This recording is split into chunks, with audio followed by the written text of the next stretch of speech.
Pois é, pessoal. Hoje, dia 1º de agosto, esse é o nosso Café com Política, o nosso primeiro editorial do dia.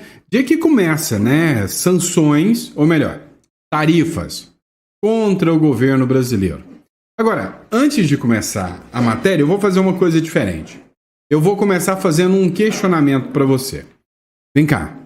Você é a favor ou contra a aplicação da Lei Magnitsky contra o ministro Supremo, Alexandre de Moraes?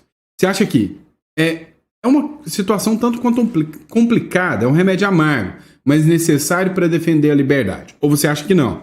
Que é uma violação da soberania, que o Donald Trump está fazendo errado e que o Alexandre de Moraes é um herói da pátria? Coloca. Por quê? Saiu uma matéria hoje no Metrópolis que diz que, segundo a Quaest, 60% dos brasileiros criticam a sanção do Trump contra o Alexandre de Moraes. Segundo, e dá uma olhada, a Quaest, a maioria dos internautas brasileiros avaliam como negativa a aplicação da Lei Magnitsky ao ministro do Supremo Tribunal Federal, Alexandre de Moraes, medida tomada pelo presidente dos Estados Unidos, Donald Trump. Agora, você sabe o que mais me chama a atenção? É a forma que essa turma faz agora as pesquisas. Acabou, né? Hoje, para você produzir a matéria, acabou. Aquele negócio de vamos para a rua, vamos entrevistar fulano. Quando eu quero ser vantajoso para o Lula, eu faço perto do presídio. Quando eu quero ser vantajoso para o Bolsonaro, eu vou para o lado dos trabalhadores, dos empresários, de quem produz. E aí você faz uma matéria ali manipulada. Mas tá tudo bem, agora não. Olha isso aqui, né? Os dados são de um levantamento da Quaest, divulgado nesta quinta-feira com base em coletas nas principais redes sociais. A pesquisa aponta que a repercussão da sanção foi majoritariamente negativa. Dos internautas criticaram as medidas adotadas pelo líder norte-americano. Olha o que essa turma faz. Eles pegam de um período a tal período.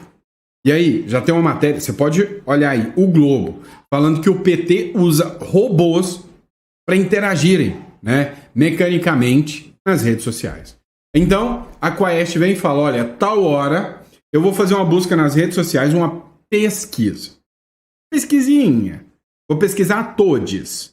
E aí eu vou fazer uma pesquisa, e aí, né, se tiver mais gente falando contra a Lei Magnitsky, é porque a turma é a favor do Moraes. Se tiver mais gente falando que o Moraes merece a Lei Magnitsky, é porque o brasileiro está contra o Moraes. E aí o que ele faz? É de tal hora até tal hora.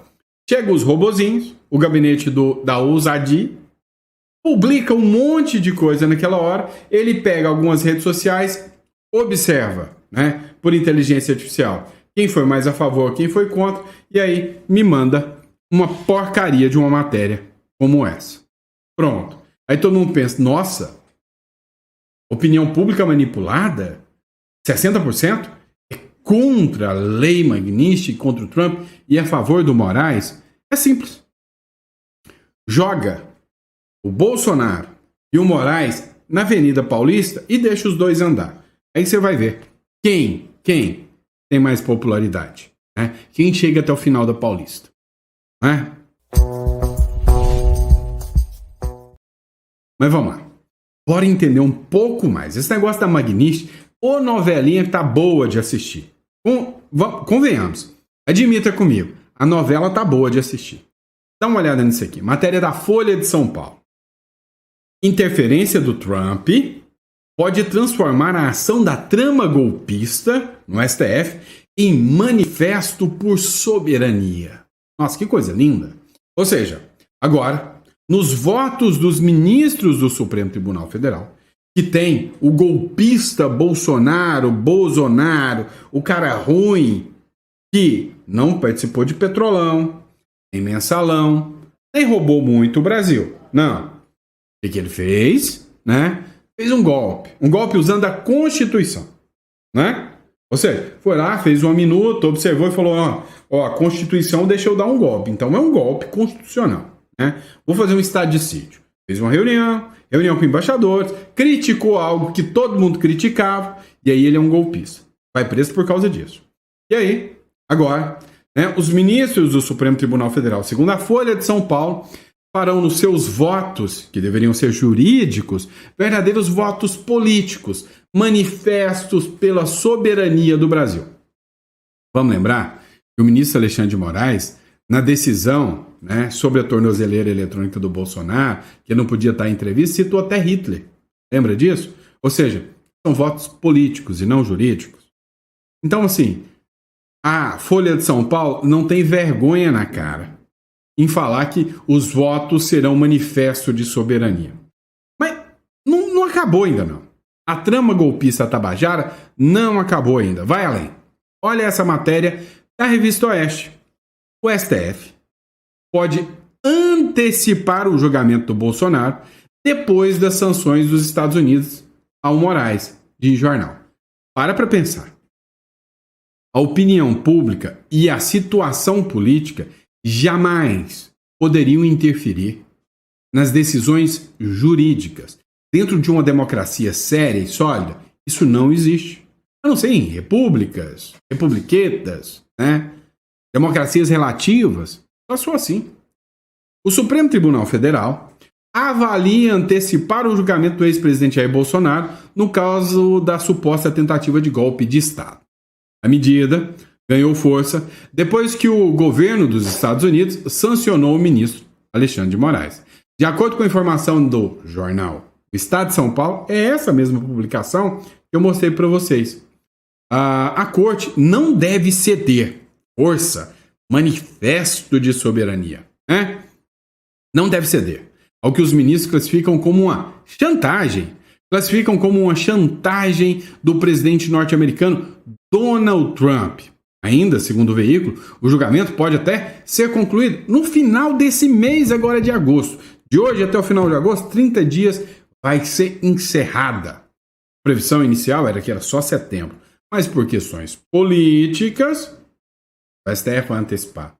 Bravata, tá? O STF não confirmou isso, tá? É bravata da Folha de São Paulo. Agora, será que eles vão antecipar? Por mim, sinceramente, vou falar uma coisa, de novo vou deixar vocês bravos com o meu sincericídio, tá? Vocês vão ver a matéria do Diário 360, vocês vão entender o porquê, tá?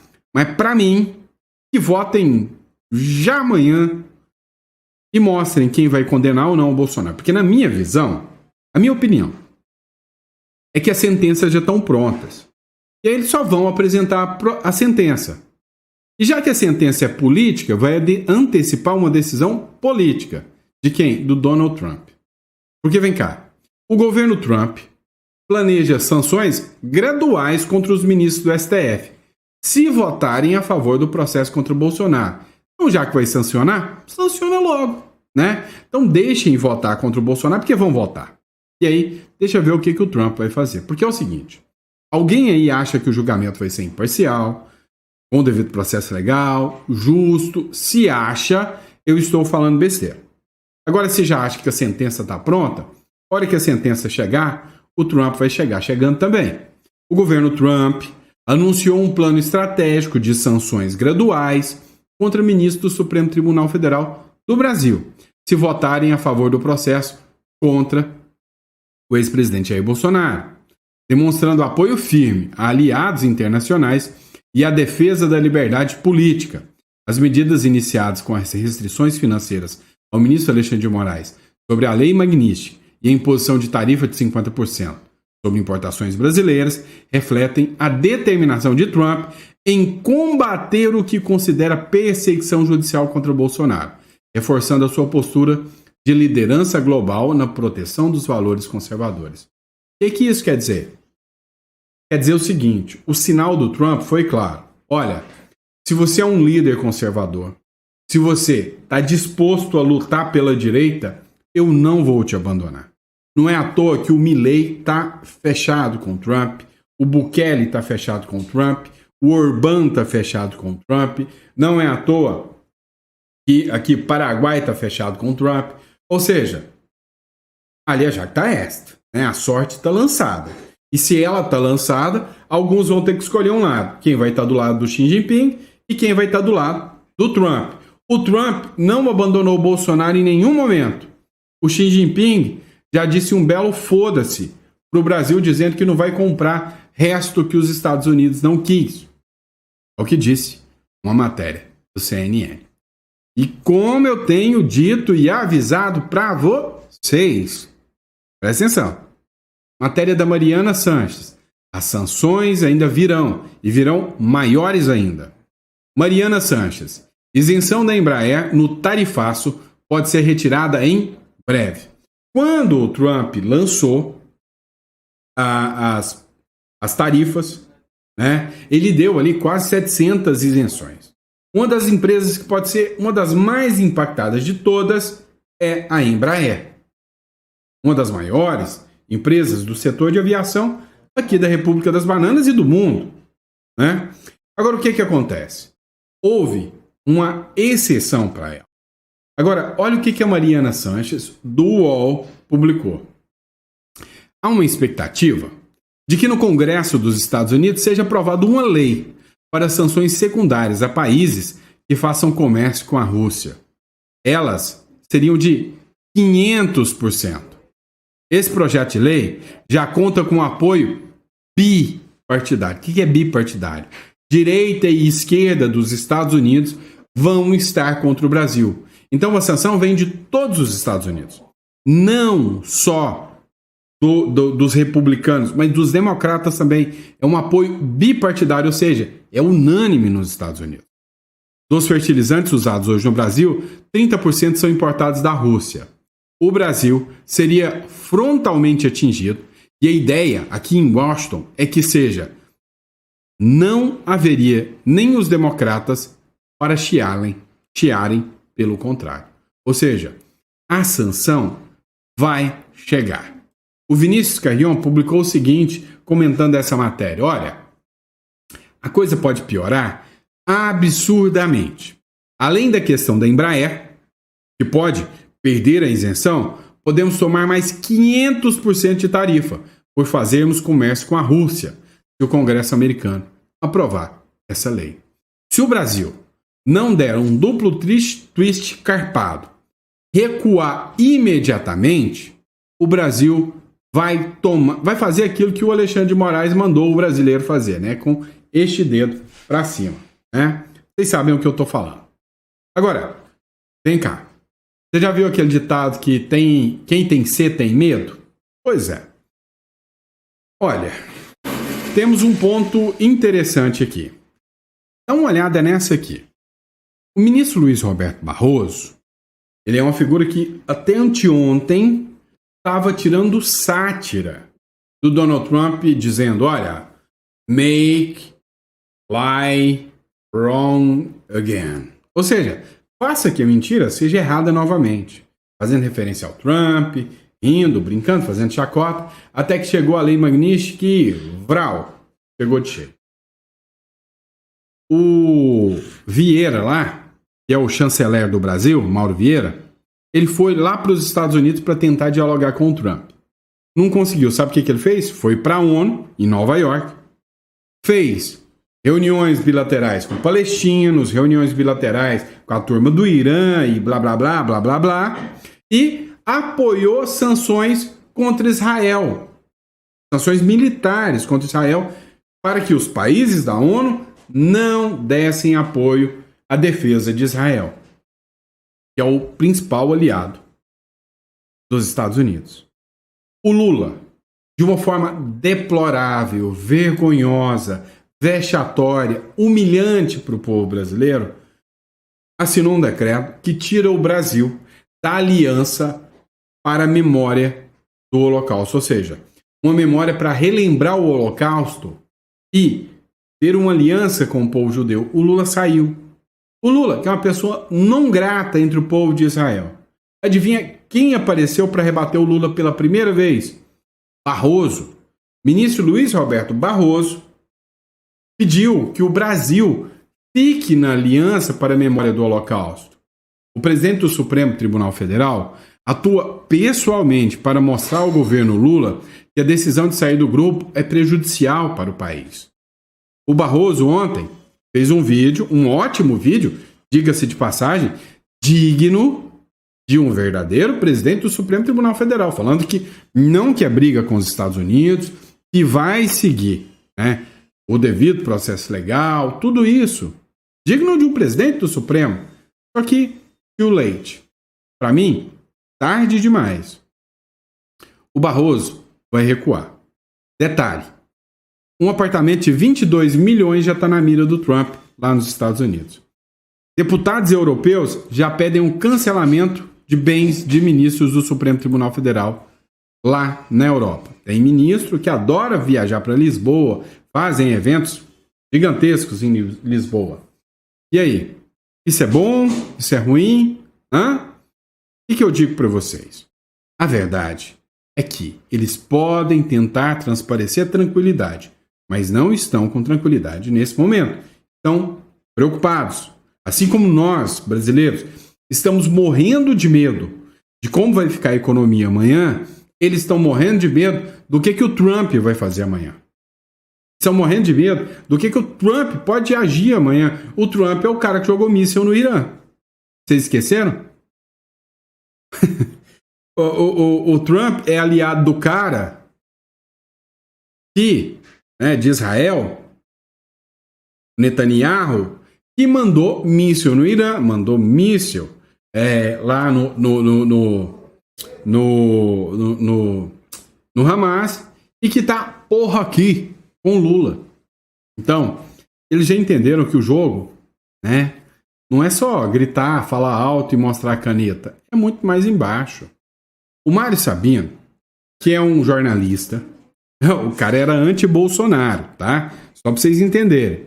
Mas ele falou que foi um dos primeiros a tomar uma canetada na orelha do ministro Alexandre de Moraes. Foi o primeiro a ser censurado. Foram falas do Mário Sabino numa entrevista na Metrópolis. Fez essa matéria, ó, sobre a paulada americana em Alexandre de Moraes. A paulada em Alexandre de Moraes foi violenta, mas o exercício de certo jeitinho brasileiro, né, pode mitigar a lei Magnitsky no Brasil, a julgar pelo que transpira nos jornais. Ou seja, aquele jeitinho brasileiro, cartão corporativo, um jeitinho aqui e ali. Leio que os departamentos jurídicos dos bancos examinam se a manutenção de uma conta de Alexandre de Moraes tem o potencial de lhes causar problemas.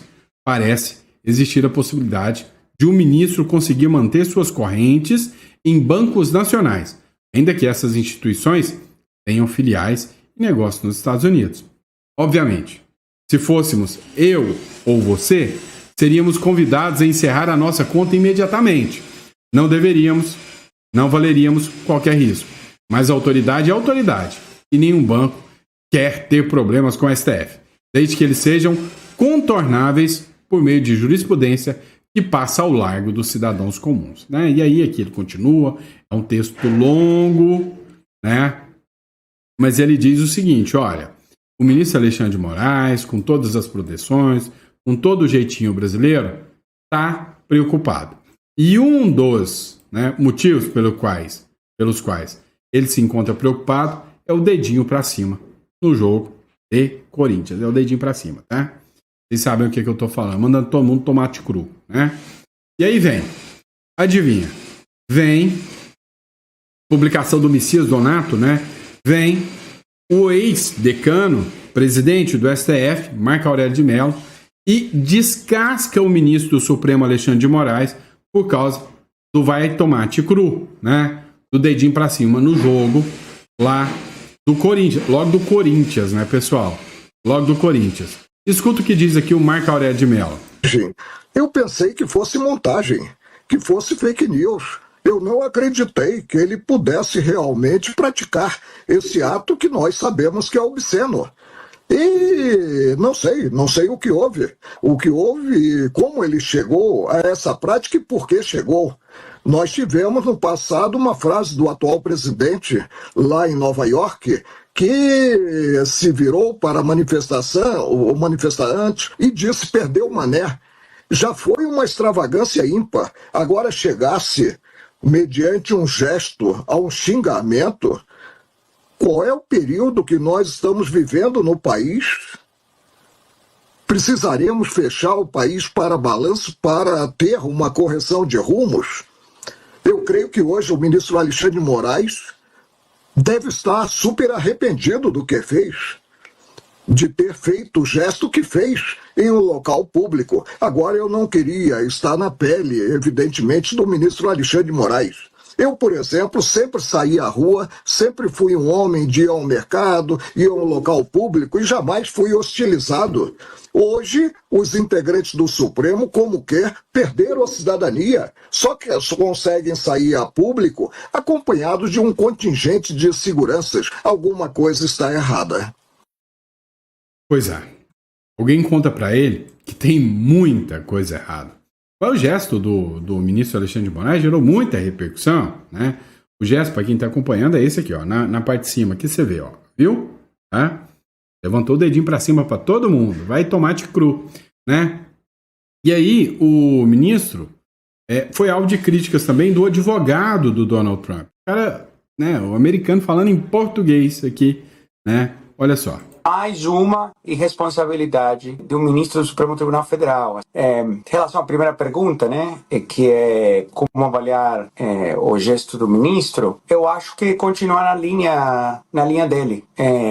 Comportamento descontrolado, inflamatório, exagerado e tentando levar mais agressividade ainda. Obviamente se importou com o que aconteceu. Qualquer ser humano, para ser claro, qualquer ser humano se importaria com o que aconteceu. Não tem absolutamente nada de errado com isso, mas assim, o gesto grosseiro é mais uma irresponsabilidade do ministro do Supremo Tribunal Federal, assim como foram as ordens que mandou para o Rumble 11 de julho, 2 dias depois da carta do presidente Trump, jogando uma granada para tentar evitar qualquer tipo de diálogo que possa levar a evitar o tarifaço, e assim como ele ter feito outras medidas, busca apreensão na residência do ex-presidente Bolsonaro, enfim, sempre são ações provocadoras, agressivas, com pouco conteúdo, com pouco sustentamento. Pois é. Parece. As repercussões estão muito maiores do que os próprios ministros achavam.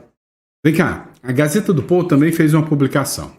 O Lula diz que a sanção de Trump a Moraes é motivada por políticos que traem a pátria, né? Um dos fundamentos da democracia e do respeito aos direitos humanos no Brasil é a independência do Poder Judiciário, e qualquer tentativa de enfraquecê-lo constitui ameaça ao próprio regime democrático. Justiça não se negocia. Eu nunca vi uma frase tão imbecil como essa. Uma frase tão tosca como essa. Deixa eu explicar uma coisa para vocês.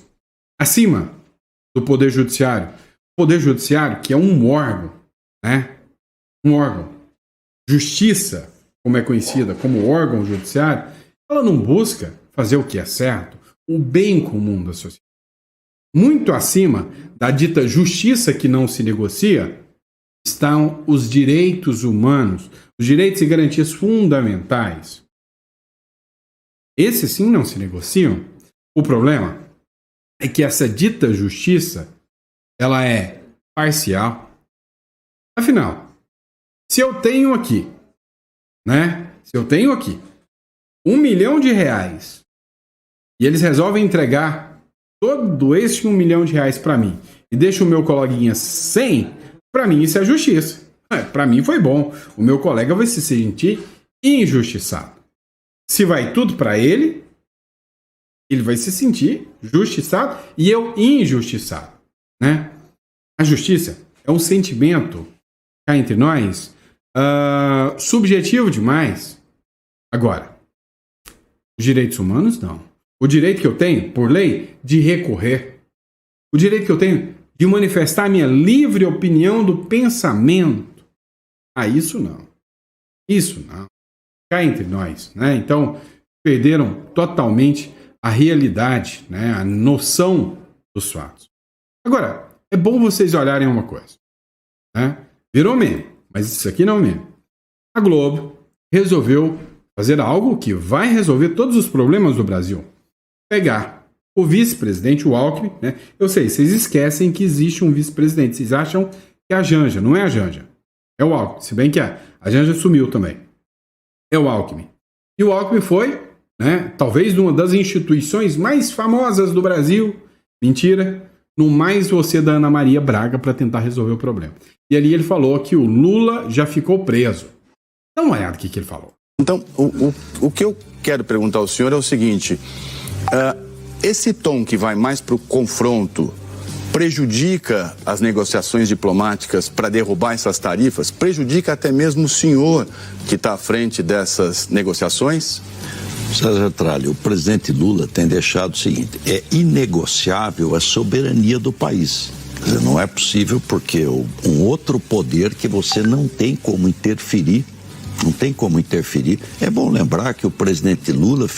É bom lembrar que o presidente Lula não tem como interferir. Ele está o tempo inteiro interferindo no judiciário para agir contra o Bolsonaro. Ele está o tempo inteiro interferindo no judiciário para dar um canga no legislativo. O caso do IOF é um exemplo. Ou não é? Estou mentindo? Estou falando besteira? Então, não tem como ele interferir. Não tem. Não tem como ele interferir para fazer a justiça, né? E parar a perseguição a opositores políticos. Mas olha o que ele fala agora. Ficou preso 1 ano e meio. Não foi 1 dia e meio. Ficou 1 ano e meio preso e nunca quis derrubar a democracia nem o poder judiciário. É outro poder. Eu entendi. Opa. Vem cá. O Lula ficou preso 1 ano e meio, nunca quis derrubar a democracia e nem o poder judiciário. Não, né? Ele que falou que quer vingar dessa gente. Vocês esqueceram disso. Deixa eu lembrar só uma coisa. O Alckmin não conhece, não é do tempo dele. Mas teve uma época que tinha um teatrinho das tesouras, tá? E aí tinha um opositor que se dizia de direita, o centro-direita e o da esquerda. E aí, um certo opositor do Lula disse que o Lula voltaria à cena do crime. Eu acho que o Alckmin não sabe quem é que falou isso. Vocês sabem quem falou? Lula vai voltar à cena do crime? Avisa pro Alckmin quem que falou isso, que eu acho que ele não sabe. Agora, vocês precisam entender um pouco. Quando eles falam o presidente Lula ficou preso por mais de 1 ano, não pode esquecer. Mensalão, Petrolão, os maiores escândalos de corrupção do mundo que aconteceram aqui na República das Bananas. E não tem nada a ver com minuta de Bolsonaro, porque fez reunião. Não. Roubar uma nação inteira, igual a Nadine Heredia, que o Lula fez questão de ir lá buscar no Peru e trazer uma corrupta para cá, igual a Cristina Kirchner, que o Lula fez questão de ir lá violar a soberania da justiça argentina e dizer Cristina livre, né? Agora eu digo para vocês, sabe de uma coisa? O Lula foi preso por corrupção. É bem diferente do Bolsonaro. Não me venha com chorumelas. E aí eu concordava com o opositor do Lula, que disse que ele voltaria à cena do crime, não com o vice-presidente. Acho que são pessoas diferentes, né?